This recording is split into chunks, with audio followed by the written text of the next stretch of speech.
തെരഞ്ഞെടുപ്പ് അടുത്തിരിക്കുന്ന ഈ സാഹചര്യത്തിൽ വളരെ നിർണായകമാവുകയാണ് മനോരമ ന്യൂസിൻ്റെ സർവേ ഫലങ്ങൾ. വടക്കൻ കേരളത്തിൽ UDF നേട്ടം കൊയ്യും എന്നാണ് മനോരമയുടെ അഭിപ്രായ സർവേയിൽ പറയുന്നത്. വടക്കൻ കേരളം എന്നത് LDFിൻ്റെ കോട്ടയാണ്. അവിടെയാണ് ഇപ്പോൾ UDF നേട്ടം കൊയ്യും എന്ന് മനോരമ സർവേ ഫലങ്ങൾ പറയുന്നത്. കണ്ണൂരിന് പിന്നാലെ കാസർഗോഡും UDF നേടും എന്ന് തന്നെയാണ് അവർ ഉറപ്പിച്ച് പറയുന്നത്. കാസർഗോഡ് UDFന് 43%, LDFന് 35%, NDAക്ക് 19% എന്നിങ്ങനെയാണ് വോട്ടിംഗ് നിലയായി അവർ ചൂണ്ടിക്കാണിക്കുന്നത്. പെരിയ കൊലപാതകം വലിയ ചർച്ചയായ സമയത്താണ് ഇത്തരത്തിലൊരു സർവേ എടുത്തത്. അതുകൊണ്ട് തന്നെയാണ് ഇത്തരത്തിൽ ഒരു ഫലമുണ്ടായതെന്നും വിലയിരുത്തലുകൾ വരുന്നുണ്ട്. എന്തായാലും UDFന് എന്തായാലും നേട്ടം കൊയ്യാൻ കഴിയും എന്ന് തന്നെയാണ് വടക്കൻ കേരളത്തിലെ മനോരമയുടെ സർവേകൾ സൂചിപ്പിക്കുന്നത്. കണ്ണൂർ വോട്ടിംഗ് വിഹിതം ഇങ്ങനെയാണ്: UDFന് 49%, LDFന് 38%, NDAക്ക് 9%. ഇങ്ങനെയൊക്കെയാണ് കണ്ണൂരിലെ വോട്ട് വിഹിതം. അതേസമയം ഇടുക്കി UDFന് അനുകൂലമായി വിധി എഴുതുമെന്നും പറയുന്നുണ്ട്.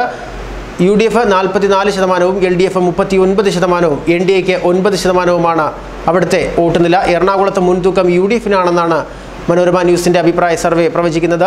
UDF സ്ഥാനാർത്ഥി 8% വോട്ടിൽ കൂടുതൽ നേടും എന്നും ഈ സർവേയിൽ പറയുന്നുണ്ട്. UDF 41%, LDFന് 33%, NDAക്ക് 11% വോട്ട് നില ലഭിക്കുമെന്നും സർവേയിൽ പറയുന്നു. മനോരമ ന്യൂസിൻ്റെ സർവേയിൽ ചാലക്കുടി വളരെ നിർണായകമാവുകയാണ്. ചാലക്കുടിയിൽ ഇരു മുന്നണികളും ഒപ്പത്തിനൊപ്പം മുന്നേറുന്നു എന്നാണ് സർവേ ഫലം പറയുന്നത്. നേരിയ മുൻതൂക്കം UDFനാണെന്നും പറയുന്നുണ്ട്. എന്നാലും ഒപ്പത്തിനൊപ്പമാണെന്നും സർവേ പ്രവചിക്കുന്നു. അവിടുത്തെ വോട്ട് നില എന്നത് UDFന് 40%, LDFന് 39%, NDAക്ക് 13%.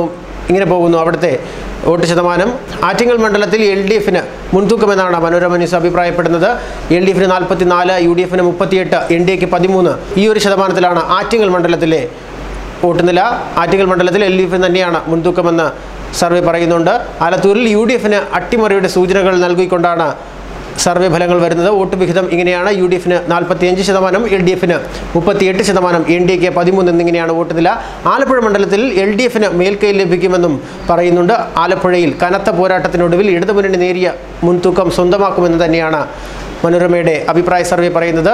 LDFന് 47% പറയുമ്പോൾ UDFന് അവിടെ 44% മാത്രമേ ലഭിക്കൂ. NDAക്ക് വെറും 4%മാണ് അവിടുത്തെ വോട്ട് നില. അതേസമയം ലോക്സഭാ തെരഞ്ഞെടുപ്പിൽ കേരളം ഇനി ആർക്കൊപ്പം